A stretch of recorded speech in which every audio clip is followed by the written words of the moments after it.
Steam rose from Kai Rodriguez's food cart like signals in the misty morning air of New Seattle Spaceport. The cart's worn metal surfaces gleamed under the artificial dawn lighting that mimicked Earth's natural cycle, even here in humanity's busiest off-world trading hub. Kai took pride in maintaining the family cart's shine. It was one of the few things he had left from Earth after the economic collapse forced his family to seek opportunities in the stars. The morning crowd would arrive soon, dock workers, traders, and the occasional alien tourist brave enough to sample authentic Earth street food. Kai checked his prep work, sliced vegetables harvested from the port's hydroponic gardens, synthetic proteins perfectly seasoned with his grandmother's secret spice blend, and real rice, a luxury he splurged on because some things just couldn't be replicated. Movement caught his eye, a shadow darting between cargo containers. In his 3 years working this corner of the port, Kai had learned to spot trouble. But this shadow moved differently, almost like it was floating. The figure emerged briefly into the light, and Kai's breath caught. Bioluminescent patterns pulsed beneath translucent skin the color of deep ocean waters. A varthil, one of the aquatic species whose homeworld had recently been ravaged by an environmental disaster. The figure, clearly female by varthil standards, with more elaborate light patterns, pressed against a wall, trying to become invisible. Her gills fluttered rapidly, a sign of distress Kai recognized from the xenobiology courses he'd taken in culinary school. The port's moisture-regulated atmosphere meant she could breathe, but she was clearly struggling. Then he saw her eyes fixed on his cart, specifically on the steam rising from his cooking surface. Of course, varthil were attracted to water vapor, their natural environment being underwater geothermal vents. She must be desperate to risk coming this close to a human establishment. "Hey," Kai called out softly, switching his translator to varthil standard. "Are you hungry?" The figure startled, bioluminescent patterns flashing in alarm. But she didn't flee. Instead, she assessed him with eyes that seemed to hold the depths of an alien ocean. "I have no credits," she responded, her translator rendering her clicks and whistles into halting English.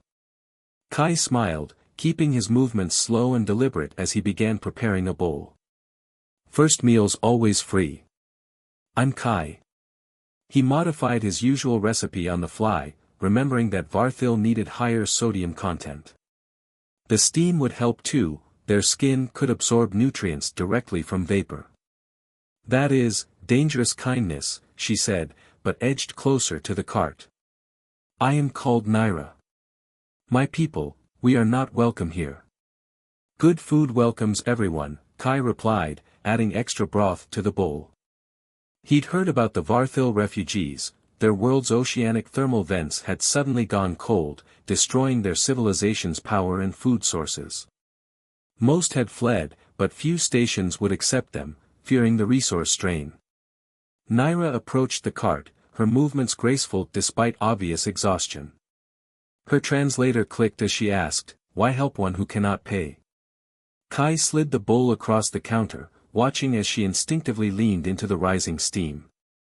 "My family came here with nothing too, just a food cart and recipes. Sometimes a meal is more than food, it's a beginning." Naira's patterns shifted to colors Kai couldn't quite interpret. She lifted the bowl, letting the steam envelop her. "This contains sodium-rich proteins," she observed, surprised. "You know of varthil needs?" "Culinary school included xenogastronomy," Kai explained. "Though I'll admit, I've never actually cooked for a varthil before." "Is it acceptable?" Naira's patterns rippled in what Kai hoped was pleasure as she absorbed nutrients from both the broth and steam. "It is, familiar somehow. Like the thermal cascades of home, but different. New." The port was coming alive now, early workers beginning to fill the corridors. Naira tensed, preparing to disappear back into the shadows. But Kai wasn't ready to let this moment end. "Come back tomorrow," he said quickly. "Before the crowd. I'll try something new, maybe with those phosphorus-rich algae they grow in level 3. Naira hesitated, her patterns swirling with complex emotions. More dangerous kindness, she whispered. But then she added, perhaps. I will return. To learn of Earth food. She melted back into the shadows just as the first dock workers rounded the corner. Kai watched the space where she'd vanished, mind already racing with recipe ideas. He'd need to research Varthil cuisine, maybe trade for some specialized ingredients. His grandmother had always said that food could bridge any gap, even between stars. As he turned to greet his first regular customer of the day, Kai smiled, knowing tomorrow's service would bring something entirely new to his little corner of the spaceport. Kai arrived at his cart 2 hours before station dawn, arms full of precious ingredients he traded half his week's profits to obtain. Hydroponic algae, phosphorescent sea herbs from Europa's oceans, and, most valuable, a small container of genuine Varthil cooking crystals. The trader who'd sold them had raised her eyebrows but asked no questions when Kai requested the rare items. He began his preparations in darkness, working by the gentle glow of the cart's heating elements. The cooking crystals dissolved in water with a soft chiming sound, creating a bioluminescent broth that reminded him of Naira's patterns. As he worked, Kai wondered if she would return. Yesterday's encounter felt almost dreamlike in the station's artificial night. You changed your cooking configuration. Kai managed not to jump at Naira's voice. She emerged from the shadows more confidently than yesterday, though her patterns still pulsed with caution. Today he could better observe her features, the elegant fins that framed her face, the intricate swirls of bioluminescence that seemed to dance beneath her translucent skin. I did some research, Kai explained, gesturing to his modified setup. Traditional Varthil cuisine uses thermal gradients and mineral suspensions, right? I tried to replicate the concept. Naira drifted closer, her patterns shifting to colors Kai was beginning to recognize as curiosity. You studied our cooking methods. Why?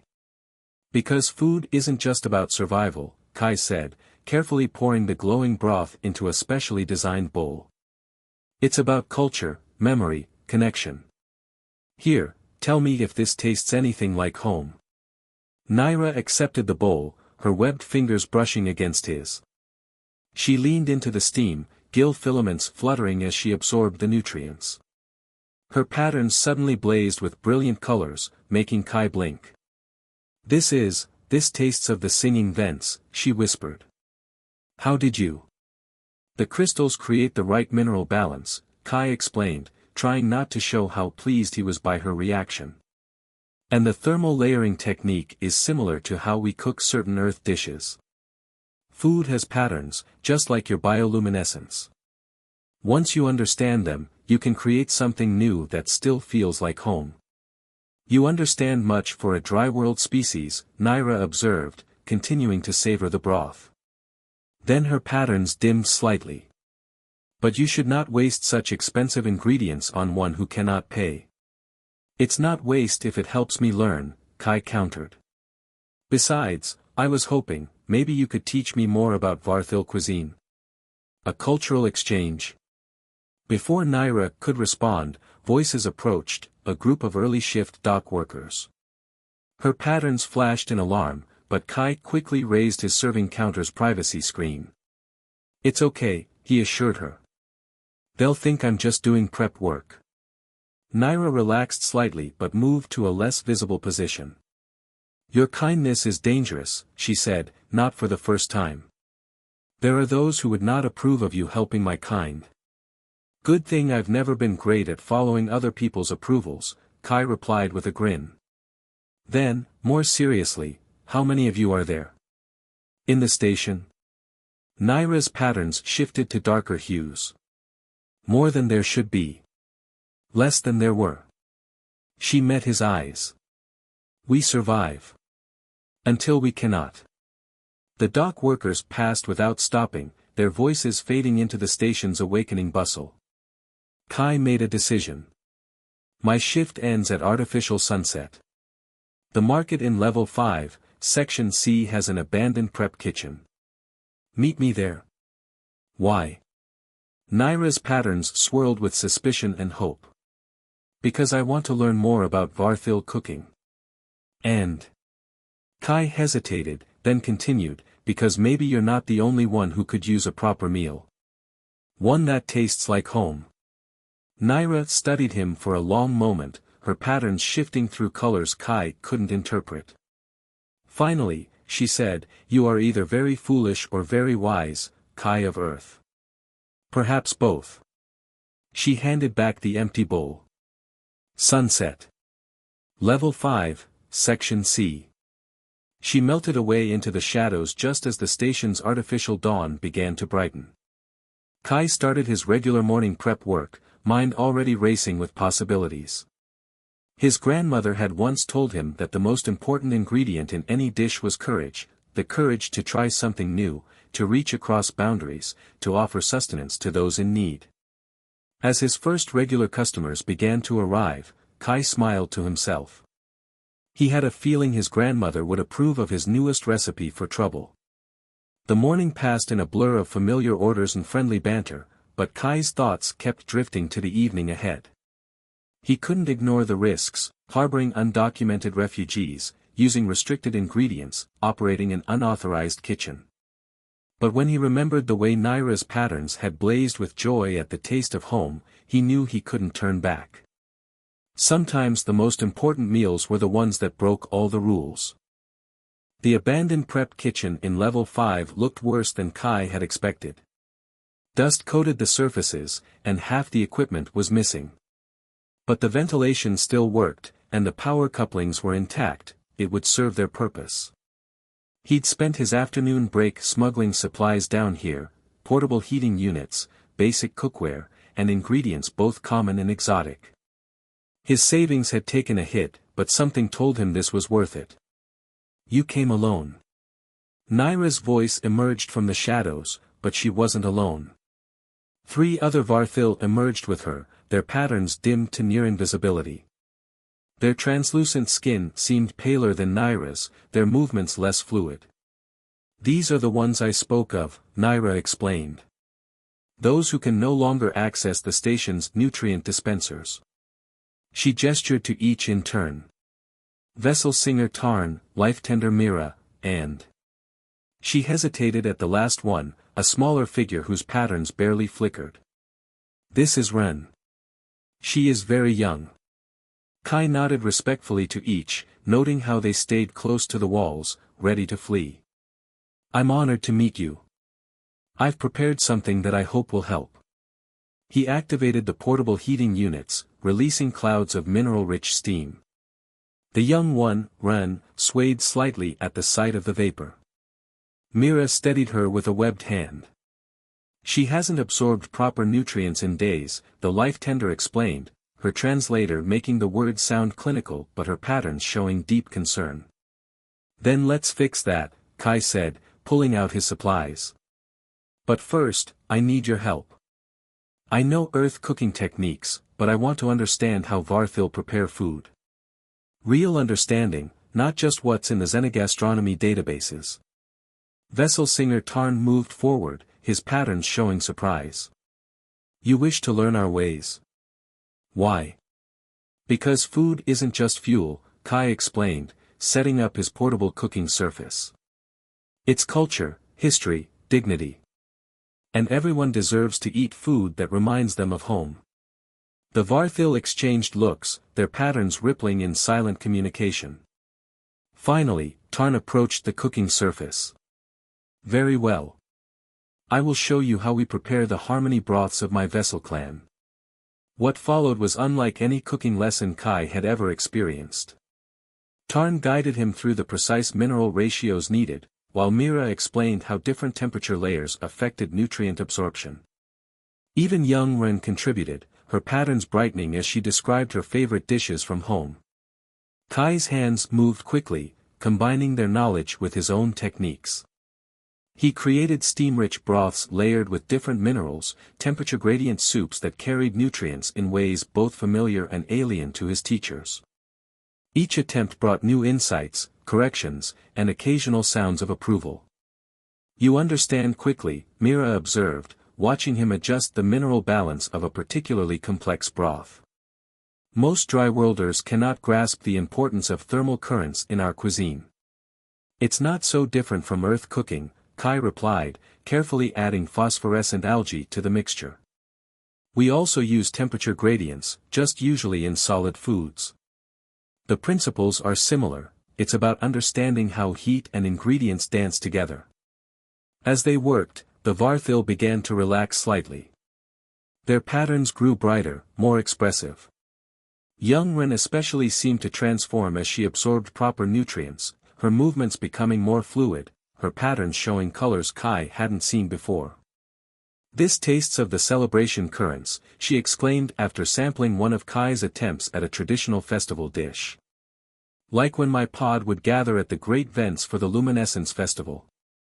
"Tell me about the festival," Kai encouraged, noting how the other's patterns brightened at the memory. As Ren described the gathering of thousands of Varthil, their bioluminescent patterns creating massive underwater light displays, Kai continued cooking, incorporating the emotions of her story into his work. Hours passed. The small kitchen filled with steam and stories, with failures and successes, with moments of discovery that transcended species. Kai learned that Varthil cuisine was as much about community as sustenance. Their traditional meals were meant to be absorbed together, their patterns synchronizing as they shared nutrients and memories. As artificial night approached, Kai packed up the portable equipment, leaving behind several containers of prepared broths.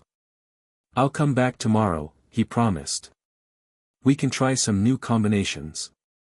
"You risk much for us," Tarn said solemnly. "If station security discovers." "My grandmother always said that the greatest risk is turning away from those in need," Kai interrupted. "Besides, I'm learning as much as I'm teaching." As he turned to leave, Naira caught his arm. "There are others," she said quietly. "More of our people, hiding in other sections. Some are, not well." Kai nodded, already planning tomorrow's supply run. "Then we'll need a bigger kitchen." Walking back to his quarters, Kai realized his hands were shaking slightly from exhaustion. But his mind was racing with new ideas, new combinations of Earth and Varthil techniques. He understood now that he wasn't just feeding refugees, he was helping preserve a culture, one meal at a time.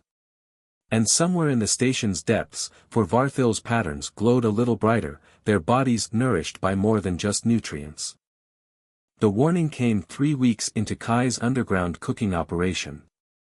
He was in the middle of his regular shift when Naira appeared at his cart, her patterns flashing urgent colors he'd never seen before. "The young ones are sick," she whispered, her translator barely audible. "Something is wrong with their nutrient absorption. Life-tender Mira says." Her patterns dimmed. "She says their bodies are rejecting even the traditional broths." Kai's hands stilled over his cooking surface. In the past weeks, their hidden kitchen had expanded to serve over 30 Varthil refugees. He'd learned their stories, their favorite foods, even started to read their pattern language with reasonable accuracy. "Take me to them." They found the sick ones in a forgotten maintenance shaft, far from their usual gathering place. 6 young Varthil lay curled in shallow pools of recycled water, their patterns barely flickering. Life-tender Mira moved between them, her own patterns showing distress. "Their mineral balance is severely disrupted," she explained as Kai knelt beside the youngest, recognizing Ren's sister, Lyra. "The station's processed water lacks crucial elements found in our home oceans. We've been compensating with mineral supplements, but their systems are rejecting the artificial supplements now," Kai finished, understanding dawning. He'd seen something similar in human children raised on space stations. Their bodies eventually rebelled against synthetic nutrients, craving compounds found only in natural sources. "We need depth crystal essence," Tarn said from the shadows. "On our world, when the young grew sick like this, we would take them to the deep thermal vents. The crystal formations there produced nutrients that could heal any imbalance." Kai's mind raced. "These crystals, they're the same type used in traditional cooking?" "Similar, but much rarer. They form only in the deepest vents, where pressure and heat create unique mineral matrices. Naira's patterns shifted to something like despair. Without them. What about Europa? Kai interrupted. Jupiter's moon, they've found similar thermal vent systems there. Could those crystals work? Perhaps, Mira said slowly. But Europa's crystals are strictly controlled. Only licensed xenobiologists can access them. Kai stood up. Wait here. I need to make a call. 2 hours later, Kai stood in the cramped office of Dr. Juniper Wong, head of the station's xenobiology department. He'd met her months ago when she'd become a regular customer at his cart, drawn to his experiments with alien cuisine. Let me get this straight, Dr. Wong said, peering at him over her ancient paper notebook. You want me to authorize the release of restricted Europa crystals for cooking experiments? Exactly. Kai held her gaze. Pure research into cross-species cuisine. Totally legitimate. Dr. Wong's eyes narrowed. And this has nothing to do with the unusual power signatures my sensors have been detecting from that abandoned kitchen in level 5? Or the increased water recycling in maintenance sector C? Kai's heart stopped, but before he could respond, she raised a hand. I'm not finished. It also couldn't possibly be related to the 6 cases of mineral deficiency I've been monitoring in unregistered life forms aboard this station. Dr. Wong, Mr. Rodriguez. She leaned forward. Do you know why I still use paper notebooks? Because unlike digital records, they can't be automatically uploaded to station security. Whatever you're going to tell me next, remember that. Kai took a deep breath and told her everything. An hour later, he returned to the maintenance shaft with a sealed container of Europa crystals and detailed instructions from Dr. Wong on their use. The next 12 hours became a blur of careful measurements, precise temperature control, and anxious monitoring of juvenile Varthil patterns. Kai combined Dr. Wong's scientific insights with everything he'd learned about Varthil cuisine. He created layered broths that carried the crystal essence through multiple temperature gradients, adding trace elements from his own stores of earth spices that Wong's analysis suggested might help. Slowly, impossibly, it began to work. The young ones' patterns strengthened. Their bodies began accepting nutrients again. By station dawn, even little Lyra was swimming short distances in her pool. You saved them, Naira said softly, her patterns showing colors Kai had learned meant deep emotion. We saved them, Kai corrected. Your knowledge, Dr. Wong's science, earth cooking techniques, it took all of it. He watched the young ones sleep, their patterns now pulsing with healthy rhythms. But we need a better solution. We can't keep hiding forever. What else can we do? Tarn asked. The station authorities. Maybe it's time they learned what we've learned. Kai's mind was already forming a plan. That the best solutions come from bringing different worlds together. Naira's patterns shifted to alarm. You cannot expose. Not expose, Kai interrupted. Invite. Dr. Wong already knows, and she helped. There are others who would too, if they understood. He smiled slightly. And I know exactly how to help them understand. How? The same way I learned to understand your people. Kai began packing up his portable kitchen. Through food. The Varthil exchanged looks, their patterns rippling in that complex silent communication he'd come to recognize. Finally, Naira spoke. What do you need us to do? First, Kai said, we're going to need a much bigger kitchen. The station's main gathering hall had never seen anything like this. Steam rose in carefully controlled columns, creating distinct temperature zones throughout the space. Bioluminescent broths cast shifting patterns on the walls, matching the gentle glow of the 30 Varthil who now moved openly through the room, serving dishes alongside human volunteers. Kai stood at the central cooking station, his old cart's heating unit incorporated into a much grander setup. Around him, station officials, medical personnel, and civilian representatives sat at specially designed tables that accommodated both human and Varthil dining needs. The first course, he announced, as Naira and his human sous chefs began serving, is a fusion of Earth's miso soup tradition and the Varthil harmony broth. The temperature gradients carry different nutrients at each level, while the taste changes as you descend through the layers. Dr. Wong, seated beside the station administrator, nodded approvingly as she sampled the dish. Other humans around the room showed surprise as they discovered how to drink in the Varthil style, letting the different temperature layers create distinct flavor experiences. The Varthil guests' patterns rippled with appreciation as they absorbed the familiar nutrients presented in new ways.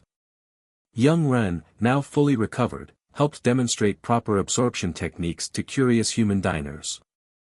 For our next course, Kai continued, we present a collaboration between Earth's hydroponic farmers and Varthil life tenders. These vegetables have been grown using modified thermal vent techniques, creating natural mineral profiles that benefit both species. The meal continued, each course telling a story of cooperation and discovery. Kai had spent weeks planning this dinner with his growing team of human and Varthil supporters.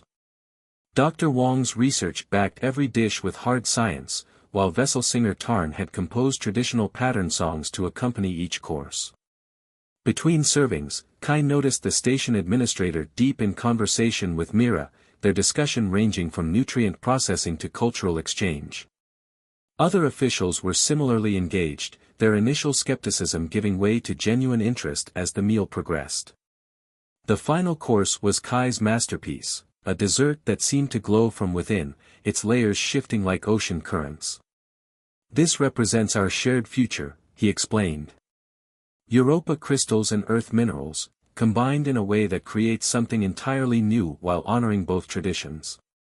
As the diners experienced the last dish, Naira stepped forward, her patterns displaying formal ceremony colors. Among my people, she said, her translator projecting clearly, sharing a meal means sharing life itself. Today, you have not just eaten our food, you have understood our way of being. The station administrator stood, looking around the room at humans and Varthil dining together, learning each other's ways. I believe, she said carefully, that we have all understood something important today. She turned to Dr. Wong.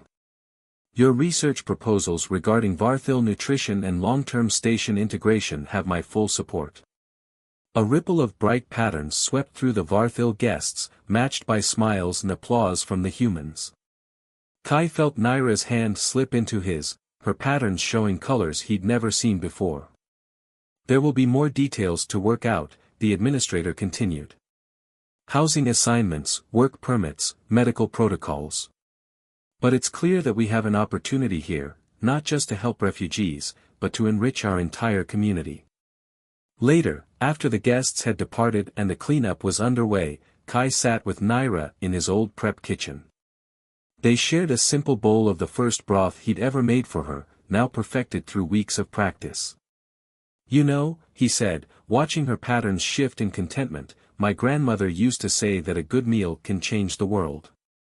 Your grandmother was wise, Naira replied. But it was not just the food that changed things. It was the courage to share it. Her patterns rippled thoughtfully. What will you do now? Now that you do not have to cook in secret. Kai smiled, already sketching plans on his tablet. I was thinking of opening a restaurant. Something small, but special. A place where anyone can come to taste a bit of home, no matter how far they've traveled to get here. He looked at her hopefully. I could use a partner who understands both the science and soul of cooking. Naira's patterns blazed with joy. I would be honored. But on one condition. What's that? We keep the cart. For those who still need to find their way home. Kai reached out and took her hand, watching their reflections in the broth, human and Varthil, different but somehow harmonious. Like the best recipes, some combinations were just meant to be. Above them, the station hummed with its eternal artificial rhythms. But now those rhythms carried new songs, new scents, new ways of sharing life. In kitchens and dining halls throughout the habitat, humans and Varthil would continue to learn from each other, one meal at a time. And somewhere, Kai was sure, his grandmother was smiling.